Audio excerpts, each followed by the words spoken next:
Hello மக்களே, நம்ம இப்போ எதை பற்றி பார்க்க போகிறோம்னா மார்வல் பக்கத்துலேருந்து நிறைய அப்டேட் வந்திருக்கு. அதனால நம்ம மார்வல் பக்கத்துலேருந்தே போய்டுவோம். மார்வலில் ஃபஸ்ட் அப்டேட் பார்த்திங்கன்னா விஷன் குவெஸ்ட் அப்படின்ற ஒரு வெப் சீரிஸ் டெவலப் ஆகிட்டு இருக்குது அப்படின்ட்டு ஃபஸ்ட்டே ஒரு ரூமர் சுற்றிட்டு இருந்தது. அதாவது ஒரு வருஷத்துக்கு முன்னாடி நினைக்கிறேன். இப்போது அந்த விஷன் குவெஸ்ட்ன்ற சீரியஸ் வந்து 2024 பிகினில் ப்ரீ ப்ரொடக்ஷன் ஆர் வெப் சீரிஸே எடுக்க ஸ்டார்ட் பண்ணிடலாம் அப்படின்ற மாதிரி ரூமர் தான் சுற்றிட்டு இருக்குது. அது என்னன்னு கன்ஃபார்ம் ஆகலை. அதே போல் வந்து டெட்பூல் 3 வந்து மே 22, 2023 லண்டனில் படம் எடுக்க ஆரம்பிச்சிருவாங்க அப்படின்ற மாதிரி ரூமர் சுற்றிட்டுருக்கு. அதுக்கப்புறம் பெரிய அப்டேட் பார்த்திங்கன்னா இது வந்து அஃபிஷியல் அப்டேட்டு என்னென்னா மார்வல்ஸ் எல்லாம் வரப்போகுது எல்லாருக்கும் தெரிஞ்சிருக்கும். அதை வந்து நவம்பர் மாதத்துக்கு தள்ளி வச்சுருக்காங்க. அதாவது கிட்டத்தட்ட 5 மாதம் தள்ளி வச்சுருக்காங்க. அதுக்காக ஒரு ஃபஸ்ட் லுக் போஸ்டரே விட்டுருக்காங்க. அது முடிஞ்சால் நான் கீழே டிஸ்கிரிப்ஷனில் கொடுக்குறேன். இதில் காப்பிரைட்ஸ் கொடுக்கலன்னா நான் இந்த வீடியோலேயே அப்லோட் பண்ண ட்ரை பண்ணுறேன். அதுக்கப்புறம் பார்த்திங்கன்னா லோக்கி சீசன் 2 வரப்போகிறது எல்லாருக்கும் தெரியும்.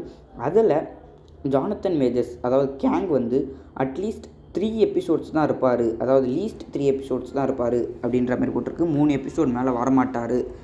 அதாவது கம்மியாக தான் இருப்பார். ஏன்னா மெயின் இல்லைன்னு இல்லையா, இவ்வளோ ஈஸியாக காமிச்சிட முடியாது. அட்லீஸ்ட் 3 வேரியண்ட்னாச்சும் காட்டுவாங்கன்னு நான் எதிர்பார்த்தேன். இப்போது 3 எபிசோட் தான் காட்ட போகிறாங்கன்னும் போது என்ன நடக்க போகுதுன்னு தெரியல. அடுத்தது பேட்ரிக் ஸ்டூவர்ட், அதாவது நம்ம ப்ரொஃபஸர் எக்ஸ், அவர்கிட்ட வந்து இப்போ இன்டர்வியூ எடுத்திருக்காங்க போல். அவர் கேட்க சொல்ல நீங்கள் டெட்பூல் 3 ப்ரொஃபஸர் எக்ஸாக வருவீங்களா அப்படின்ற மாதிரி கேட்க சொல்ல அவர் என்ன பதில் சொல்லியிருக்காருன்னு பார்த்தீங்கன்னா, நானும் அதாவது மேக்னோட்டோவும் இன்னும் நாங்கள் இதுவும் பண்ணி முடிக்கலை, எங்களோட ரோல்ஸ் ப்ளே பண்ணி முடிக்கலை. அதாவது வர வாய்ப்பு இருக்குன்னு சொல்ல, வாய்ப்பு இல்லைன்னு சொல்ல, ஏடாகூடமாக சொல்லி முடிச்சிருக்காரு. எனக்கு தெரிஞ்சு வருவார்னு நினைக்கிறேன். நீங்கள் என்ன நினைக்கிறீங்க?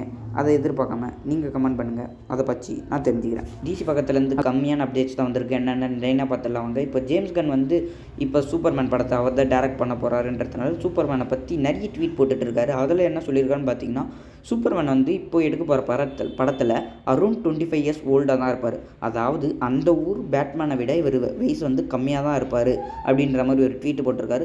அதுக்கப்புறம் ரொம்ப அஃபிஷியலான ட்வீட் என்ன ரொம்ப எதிர்பார்க்கப்படுதுன்னு பார்த்தீங்கன்னா, கேஸ்டிங், அதாவது நெக்ஸ்ட்டு 6 மந்த்ஸ்க்குள்ளே கேஸ்டிங் அனௌன்ஸ் செய்யப்படும் அப்படின்ற மாதிரி சொல்லியிருக்காரு.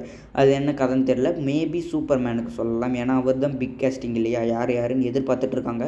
ஏன்னா ஹென்ரி கேவில் எடுத்ததுலேருந்து எல்லாம் ஃபேன்ஸ்லாம் ஜேம்ஸ் கன் மேலே காண்டாக இருக்கிறதுனால சூப்பர்மேனை யார் அடுத்த புது சூப்பர்மேனுன்றதை வந்து அறிவிக்கலாம். நெக்ஸ்ட்டு வந்து இது ஒரு ரூமராக தான் சுற்றிட்டுருக்கு. என்னென்னு பார்த்தீங்கன்னா, கேல் கடாட்டை ரீப்ளேஸ் பண்ண போகிறாங்க.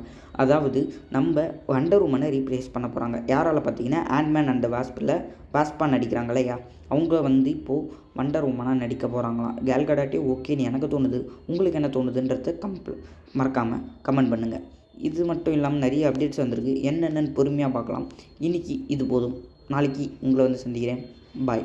பிடிச்சிருந்தா மறக்காமல் லைக், ஷேர் அண்ட் சப்ஸ்கிரைப் பண்ணி மறக்காமல் பெல் பட்டன் ஐட்டி ஆல் அப் டு